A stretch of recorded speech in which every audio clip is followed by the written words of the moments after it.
Тэд үндсэн хуулийн цэцгийн 08 дугаар дүгнэлтийг хилцээ дахиад нэг цэцгийн маргаанд бол орох нөхцөл байдлыг л одоо бүрдүүлээд байна. Өнөөдөр хууль зүйн байнгын орооны хуралдаанаар яг маш ойлгомжгүй байдал үүсэж байгаа байхгүй. Яг яагаад тань мэддэггүй. Юу хилцэх гээд ямар шийдвэр гаргах гэдэг. Тэгэхээр яг өнөөдрийн логикийн хувьд юм байна. Монгол улсын үндсэн хууль дээгүүр хүчин чадалтай юу? Цэцгийн дүгнэлт дээгүүр хүчин чадалтай юу гэдгийг дэнслэгч байна.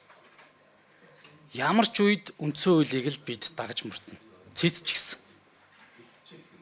Тэгэхээр өнөөдөр цэцгийн одоо дүгнэлтийг одоо бас зөв гэж хэлээд байгаа хүмүүс ганцхан зүйлийг хэлмээр.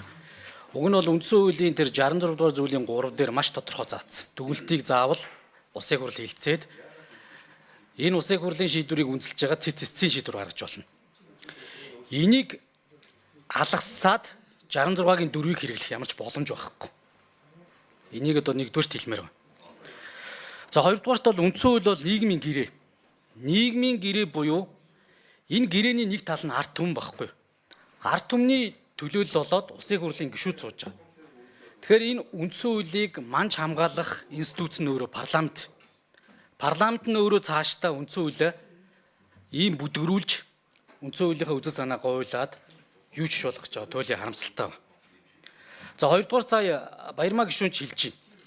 Энэ үндсэн хуулийн цэцгийн шийдвэрийн агуулга гэж байд. 33 дугаар зүйл дээр байгаа цэцэд маргаан шийдвэрлэх. Энэ дээр юу вэ гэхээр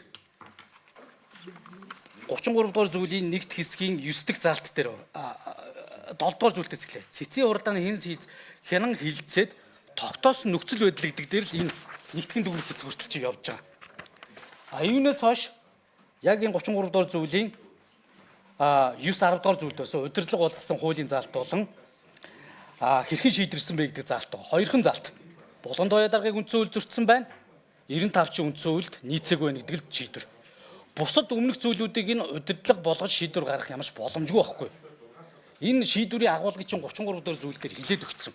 Дээрээс нь үндсэн хуулийн одоо заалтаараа бидэд энийг заавал авч хилцэх ёстой. Хэрвээ нэг шийдвэр доторх хоёр асуудлыг салгаж хилцээ нэгийг үлдээдэг жишийг үлдэх юм бол цаашдаа юу болохыг бүү мэд. За хоёрдугаарт би зүгээр шулуухан хэлье дөө.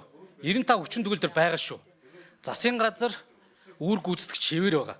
Хэрвээ бид нэр 11 сарын 17-ноос өмнө 95 дугаар тогтоолыг хүчингүй болгохгүй бол улсын хурл өөрөө тарах нөхцөлөг орно. Энэ 30 хоног дотор шинэ ерөнхий сайдад тавьж чадаагүй эсвэл цэц энийг нь хилээд засаа гэдээ дахад засахгүйгээр ингээ урагшлах гэдэг. Ерөөсөө цэцгийн шийдвэрийг эсэргүүцье гэдэг юм ярихгүй байгаа шүү дээ. Хүлээж аваад 95-ыг хүчингүй болгох процессыг хийчихье гэхээр эсэргүүцээд байгаа ерөөсөө ойлгохгүй байгаа байхгүй. Тэгээ цэц зүгээр үндэслэх хэсгээр ингэсэн шүү дээ. 66 дугаар зүйлийн 4 дахь хэсгийг гэж заасныг хэрэгжүүлэх шаардлагатайг дурдхан зүйлтэй. Хэрэгжүүлэх гэдэг чинь хилээд нь шүү дээ. Тэгэхээр үндсэндээ ийм нөхцөл байдал орлоо.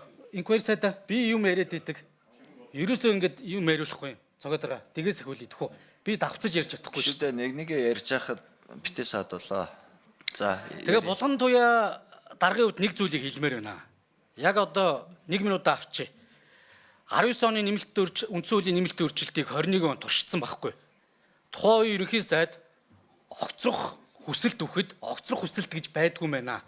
Энийг 43-ийн 1-р зүйл зааснаар буюу гишүүдийн огцруулах байдлаар шийдэх нь зөвөөгөөд байнгын ороо одоо санал дүгнэлт гаргаад тэр санал дүгнэлтийн дагуу шийдсэн. Энэ өөрөө 19 оны үндсэн хуулийн өөрчлөлтийг ингэж хэрэглэх юм. За 1 минутаг үцэг авъя.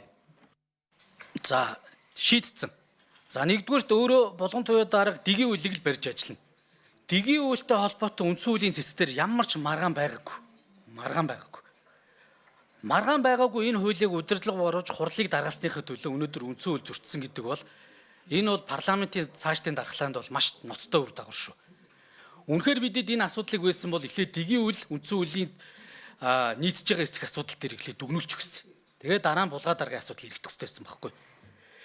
Дэгийн үйл нь өнөөдөр хүчин төгөл дээр хэвээрээ буюу үндсэн хууль зөрчсөн ямар нэгэн шийдвэр гараагүй байж хат булгаа дарга дээр алгасаад энэ асуудлыг ингээд шийдчихэд байгаа нь үнэхээр одоо хардтал төрж байна. Тэгэхээр энэ хин дээр ч ирж болно.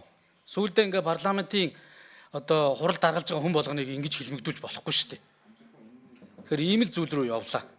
Тэгээ өнөөдөр хэлэхэд үндсэн хуулийн цэцгийн шийдвэр буюу эцэслэн шийдэж байгаа шийдвэр дандаа хүчингүй болох суугаа гэж хардаг. Энд хүчингүй болох тухай яриаггүй шүү. Хүчингүй болох арга хэмжээг